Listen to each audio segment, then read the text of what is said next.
যেদিন তরকারি মজা হয় না, এক পদই যথেষ্ট। পাতিলে যত পদই তরকারি থাকুক না কেন, মজা হলে একটা পদই ভাত একদম পাতিলে সব চেটে পুটে খাওয়া শেষ হয়ে যায়। আসসালামু আলাইকুম, সবাই কেমন আছেন? আশা করি সবাই খুব ভালো আছেন। নদীর মাছ দিয়ে আজকে পালং শাক রান্না করতেছি, সাথে আলু দিয়ে। সিজনের এই প্রথম পালং শাক রান্না করতেছি। পালং শাকটা আমরা খুব বেশি পছন্দ করি শিং মাছ দিয়ে রান্না করলে। তো যেহেতু বাসায় শিং মাছ ছিল না, যে মাছই ছিল সেটা নদীর ছিল। নদীর যে কোনো মাছ দিয়ে রান্না করলে অনেক বেশি মজা হয়। রান্নার টাইমে ভাবছিলাম, যেহেতু সবসময় আমরা খাই হচ্ছে শিং মাছ দিয়ে, আজকে শিং মাছ ছাড়া রান্না করতেছি। কেমন জানি হয়, যেহেতু পালং শাকটা একটু পানসে টাইপের থাকে, কেমন জানি হয়, খেতে ভালো লাগবে কি না জানি না। ভাবতে ভাবতে যখন রান্না করলাম, দেখলাম সত্যি অসাধারণ হয়েছে তরকারিটা। এতটাই মজা হয়েছে যে আসলে বলে বোঝানো যাবে না। এই যে ছোট ছোট মাছগুলি না, এগুলি নদীর ছিল।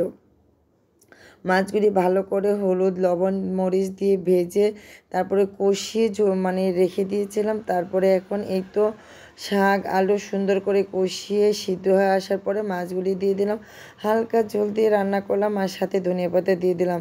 এই একটা তরকারি দিয়ে দুপুরবেলা আমরা মা ছেলে মেয়ে একদম চেটে পুটে খেয়েছি ভাত। এত বেশি মজা হয়েছিল, সিজনের প্রথমেই পালং শাক খেয়ে অনেক বেশি মজা পেয়েছি।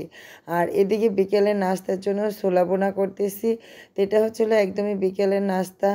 তো অনেক দিন হয় ছোলা খাওয়া হয় না, যেহেতু রোজা আসছে আর কিছু মাস পরে, তো হঠাৎ মনে হলো যে অনেক দিন তো হয় ছোলা খাওয়া হয় না, তো যে কথা সেই কাজ, আজই ভিজিয়ে সিদ্ধ করে নিলাম আর একদম মাখা মাখা করে বোনা করে নিলাম। তো ছোলাটা বোনা করলে না, একটু সাথে আলু দিলে আমার কাছে খেতে ভালো লাগে, একদম মাখা মাখা থাকে, দেখতেও ভালো লাগে, খেতেও ভালো লাগে। তো যাই হোক, গাছ থেকে কটা কাঁচামরিচ এনে কেটে দিয়ে দিলাম। আমার গাছের মরিচগুলি এত সুন্দর ঘ্রাণ, মাশাল্লাহ কি বলবো।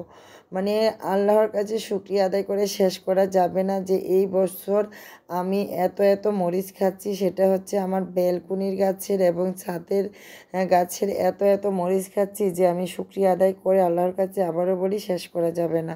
তো যাই, সবাই দোয়া করবেন এইভাবে যেন আমার গাছগুলিতে অনেক অনেক মরিচ ধরে।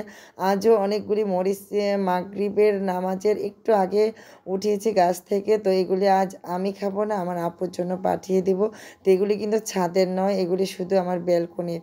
মানে ভাবা যায়, ব্যালকনি থেকে আমি প্রায় হাফ কেজির মতো মরিচ উঠিয়েছি। তো আমার আম্মা দেখে তো অনেক খুশি, বলে যে আসলে মাপলে হয়তো হাফ কেজি হবে। মাশাল্লাহ, আলহামদুলিল্লাহ, অনেকগুলি মরিচ উঠিয়েছি। যাই, মরিচের গল্প বললে মানে আমার বাগানের গাছের গল্প বলতে বলতে ভিডিও শেষ হয়ে যাবে, কিন্তু গল্প শেষ হবে না। তো যাক, এদিকে তো শসা টমেটো দিয়ে চানাচুর দিয়ে ছোলাটা ভালো করে মেখে নিলাম। এখন সবাই মিলে খাবো। আল্লাহ হাফেজ।